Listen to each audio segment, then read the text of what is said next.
Joining us right now is Fox News senior judicial analyst, Judge Andrew Napolitano. Judge, good to see you. Good morning. Thank you so much. Well, although Mike and I were together just a few hours ago. Yeah, We've been up all night. Look, Yes. we've got to talk about this FBI reopening the investigation into the Clinton mishandling classified information via email just a few days before the election.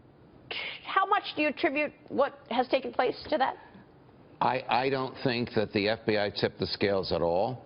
I might have felt differently 2 days ago. I railed against Director Comey in my piece called J. Edgar Comey. I was very, very aggressive. It got tremendous coverage and some accolades even from within the FBI. I still believe it was not wrong for him to investigate her. It was wrong for him to announce that he was investigating her 10 days before the election. And I don't know how he serves as FBI director under Donald Trump. However, what we saw last night was a sea change in American politics, in my view, totally independent of the FBI.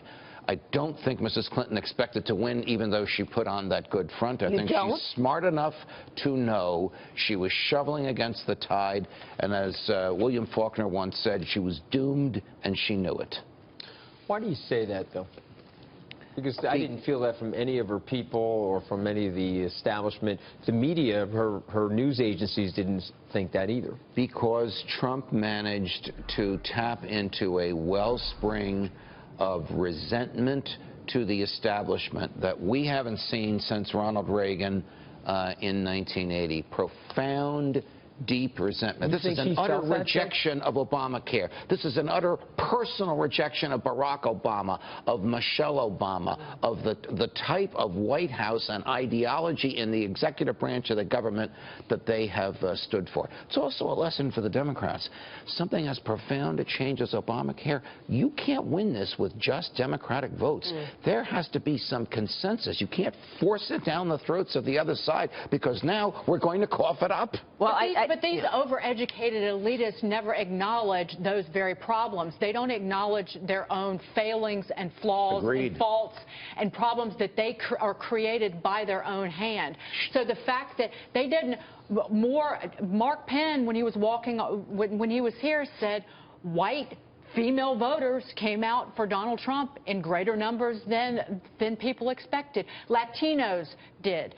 Asians did. Again, they're not going to, the people who lost aren't going to acknowledge, and to this day, it's going to be somebody else's fault, not their own. Let me go back, if I could, to the FBI, because Hillary and Bill Clinton wake up this morning to a nightmare.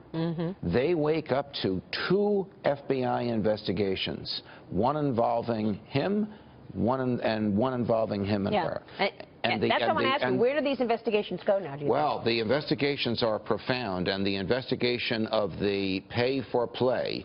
Mrs. Clinton Secretary Clinton is not available to see you, Mr. Ambassador, for 3 months. But if someone in your behalf can make a contribution to her husband's foundation, she'll see you next week. Yeah, well, there was a toll to pay. You want to get to the Secretary of State's office, you have to pay a toll. So that type of behavior, and I've just given you a hypothetical example for which there is a lot of anecdotal evidence, is being investigated not only by the Public Corruption Unit, but by the National Security Unit. You may say, why?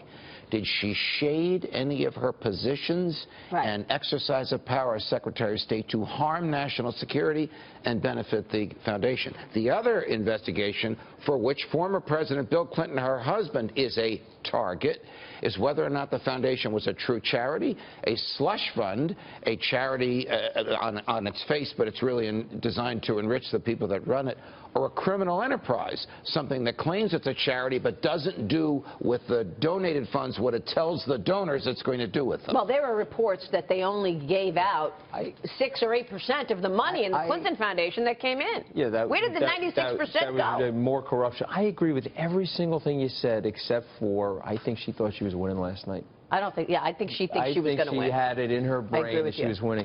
I was at the New York Times last night speaking. They were all there super smug and throwing rocks and stones at me for being a Trump supporter. Right. And they had this self-righteous belief that they were winning, Judge. Now, maybe you're right. I don't think so. To underline what you're saying, I want to look ahead to and look back at a couple of things. First of all, the Clinton Foundation admitted that they accepted $1 million from the Qataris. Right. What happened after that in terms of the U.S. State Department and the U.S. government with the Qataris? We know what went on with the Russians, selling uranium. I don't know the answer to that. They got the guys from Guantanamo Bay. Okay, but I know who does know the answer to that, and that's a team of very aggressive, fingers burned, angry at their boss, FBI agents in Washington, D.C., who have been plotting everything she did as Secretary of State in response to the donations that were made to the foundation. Tell me what you think about this, because I know you have a very big heart. You have strong political views, but a very big heart. Should Donald Trump pardon her? Not immediately, not until there's something to pardon. Because if he pardons her for things she might have done, then people wonder why he did it. If it comes out that something Unite the is nation, significant, turn the page. then he has an opportunity to show that he's magnanimous about it, that he's not out to punish her and therefore the nation. Then I think he could do it, and it would be an extraordinary effort Would on his Obama part. pardon her before he can get the chance to do that? He might. Wouldn't that be There'd be tremendous political repercussions to his legacy and to hers, but it would and save to the Democratic Party. Correct, but very good point, Governor. Yeah. But it would save her from what is about to confront her, which is two very aggressive investigations. She and her husband have to have separate legal counsel, separate law firms, separate legal teams. Wow. I mean, they are really waking up to a nightmare. The good thing is they can afford it now because they've shaken down so many foreign governments. They got plenty of dough. Sounds funny, but it's true.